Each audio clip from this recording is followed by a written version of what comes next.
পালং চিংড়ি। মজাদার এবং বহু ভিটামিনে ভরপুর এই খাবারটি কষের কারণে অনেক আপুরা আছে বা ছোট বাচ্চারা আছে যারা খেতে চায় না, বাট আমি আজকে তাদের জন্য একটা অভিনব পদ্ধতি দেখাবো, যে পদ্ধতিতে রান্না করলে বাড়ির ছোট বড় সকলে নিমিষে চেটেপুটে খেয়ে নেবে। তো এর জন্য ধৈর্য সহকারে আমার ভিডিওটি দেখতে হবে এবং আমি কি কি করেছি সেগুলো শিখে নিতে হবে। আমি প্রথমে কড়াইতে কিছু ভাতের চাল ভেজে নিচ্ছি, শুকনো খোলাতে এভাবে ভেজে নিচ্ছি। ভাতের চালটা যেভাবে আমরা মেখে খাই না অনেক সময় চাল ভেজে, ঠিক ওরকম চালটা ভেজে আমি একটু লাল লাল করে ভেজে নিয়ে এখন নামিয়ে রাখছি। নামিয়ে রেখে আমি চলে যাচ্ছি রান্না প্রসেসে।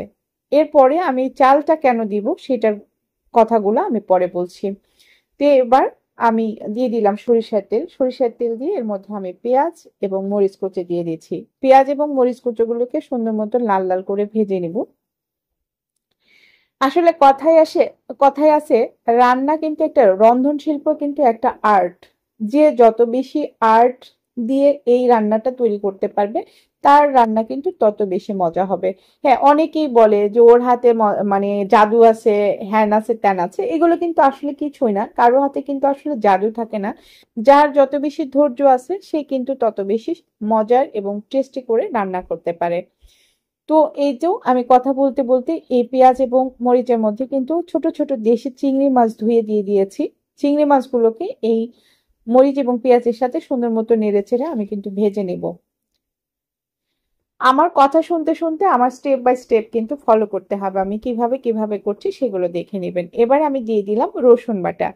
আমি কিন্তু এখানে খুবই অল্প পরিমাণে মশলা ইউজ করেছি, আমি কিন্তু সব ধরনের মশলা দিই নাই, শুধুমাত্র রসুন, লবণ, মরিচ এবং হলুদ গুঁড়া দিয়ে আমি এই রান্নাটা করব। তো এই তো এখন দিয়ে দিচ্ছি আমি হলুদের গুঁড়া এবং মরিচের গুঁড়া। হলুদের গুঁড়া এবং মরিচের গুঁড়া দিয়ে আমি এটাকে সুন্দর মতো মেখে নিচ্ছি, নাড়াচাড়া করে কষিয়ে নেব। এখানে মরিচের গুঁড়া দেওয়ার একটা কারণ হচ্ছে তরকারির কালারটা সুন্দর থাকবে, দেখতে ভালো লাগবে। এবার আমি দিয়ে দিচ্ছি স্বাদ মতো লবণ। স্বাদ মতো লবণ দিয়ে সবগুলো আবার কিন্তু নেড়েচেড়ে আমি কষাবো। আমি কিন্তু স্টেপ বাই স্টেপ এই জিনিসগুলো দিচ্ছি। এই জিনিসগুলো স্টেপ বাই স্টেপ দেওয়ার কারণে কিন্তু আমার চিংড়িটাও ভাজা ভাজা হচ্ছে এবং স্টেপ বাই স্টেপ আমার মশলার যে কাঁচা গন্ধটা সেগুলো কিন্তু চলে যাবে। ফাইনালি আমি দিয়ে দিচ্ছি আমার সেই পালং শাকগুলো কেটে ধুয়ে আমি রেখেছিলাম। এই পালং শাকে রয়েছে প্রচুর পরিমাণে ভিটামিন এ, সি, কে এবং রয়েছে বিটা ক্যারোটিন, রয়েছে অ্যান্টিঅক্সিডেন্ট, রয়েছে পটাশিয়াম এবং ম্যাগনেসিয়াম, যেগুলো আমাদের শরীরে কিন্তু বিভিন্ন সময় বিভিন্ন রোগের প্রতিরোধক হিসেবে কাজ করে। আপনারা জানেন এই শাকে প্রচুর পরিমাণে আয়রন থাকে। আয়রন আমাদের শরীরে কিন্তু হিমোগ্লোবিন বাড়াতে সাহায্য করে এবং রক্ত স্বল্পতা কমিয়ে ফেলে। এর মধ্যে রয়েছে পটাশিয়াম এবং ম্যাগনেসিয়াম, যেগুলোকে রক্তচাপ নিয়ন্ত্রণে সাহায্য করে এবং হৃদরোগের ঝুঁকি কমায়। পালং শাকে প্রচুর পরিমাণে আয়রন থাকে, যা হিমোগ্লোবিন তৈরি করে এবং রক্তশূন্যতা দূর করে।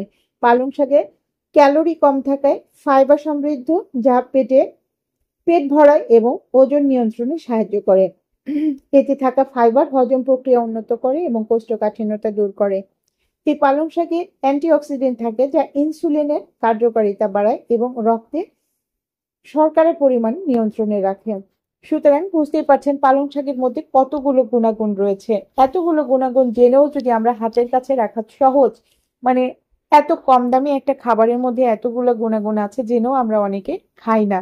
তো আজ থেকে কিন্তু আমরা এই ভুলটা আর করবো না। আমি যেভাবে রান্না করেছি ঠিক একই প্রসেসে যদি আপনারা রান্না করে নেন তাহলে কিন্তু আপনারাও এই উপকরণগুলো পেয়ে যাবেন। এই তো আমি কথা বলতে বলতে আমার মানে পালং শাকটা কিন্তু রান্না হয়ে গেছে। এখন আমি ওই যে চালটা ভেজে রেখেছিলাম সেটা কিন্তু আমি ব্লেন্ডারে 2 থেকে 3টা পালস দিয়ে নিয়েছি।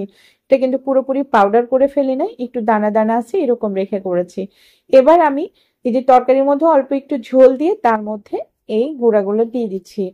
এটা দিলে তরকারিটা খেতে যেমন টেস্টি হয়, এর মধ্যে থাকা কষটা কিন্তু এই চালের গুঁড়াটা টেনে নিবে এবং খাবারের টেস্টটা কিন্তু অনেক গুণে বাড়িয়ে দিবে। এটা যদি কখনো না খেয়ে থাকেন প্লিজ আমার এই ভিডিওটি দেখে রেসিপিটা ফলো করে একবার হলো বানিয়ে খেয়ে দেখবেন, আশা করি বারবার আপনি খেতে চাইবেন। এই তো আমি চালের গুঁড়া সম্পূর্ণটা দিয়ে এবার একটু ঢেকে দিয়ে দিচ্ছি। এটা ঢেকে কিন্তু আমি বেশি সময় রাখবো না, কারণ চালের গুঁড়াগুলো নিচে পড়ে কড়াইতে লেগে যাবে। এজন্য অল্প একটু সময় পরে আমি এটা খুলে নিয়ে আবার নাড়াচাড়া করে দিচ্ছি। নাড়াচাড়া করার এই মধ্যে দেখতে পাচ্ছেন আমার তরকারির ঝোলটা কিন্তু ঘন হয়ে আসছে, শাকটাও দেখতে কিন্তু একদম অথেন্টিক কালার আছে, শাকের কালার কিন্তু একেবারেই গ্রিন দেখা যাচ্ছে। বাট আমার শাকটা কিন্তু সেদ্ধ হয়ে গেছে, আমি কিন্তু নামিয়ে নিব এখন, আমার রান্নার প্রসেস শেষ। সো এইভাবে একবার হলো বাসায় বানিয়ে খেয়ে দেখবেন। আর আমার ভিডিওটি যদি ভালো লাগে লাইক কমেন্ট শেয়ার করে পাশে থাকবেন। আর নিত্য নতুন ভিডিও দেখতে চাইলে আমার পেজটি ফলো করে পাশে থাকবেন। এই তো আমার রান্না শেষ, এবার আমি আপনাদেরকে সার্ভ করে দেখাচ্ছি। তো আমার ভিডিওটি যদি ভালো লাগে তাহলে অবশ্যই অবশ্যই একবার হলেও একটু শেয়ার করে দিবেন, আর বাসায় একবার হলেও রান্নার ট্রাইটা করে দেখবেন। ভালো থাকবেন, সুস্থ থাকবেন, সবাই সবার জন্য দোয়া করবেন। দেখা হবে নেক্সট কোনো ভিডিওতে। আল্লাহ হাফেজ।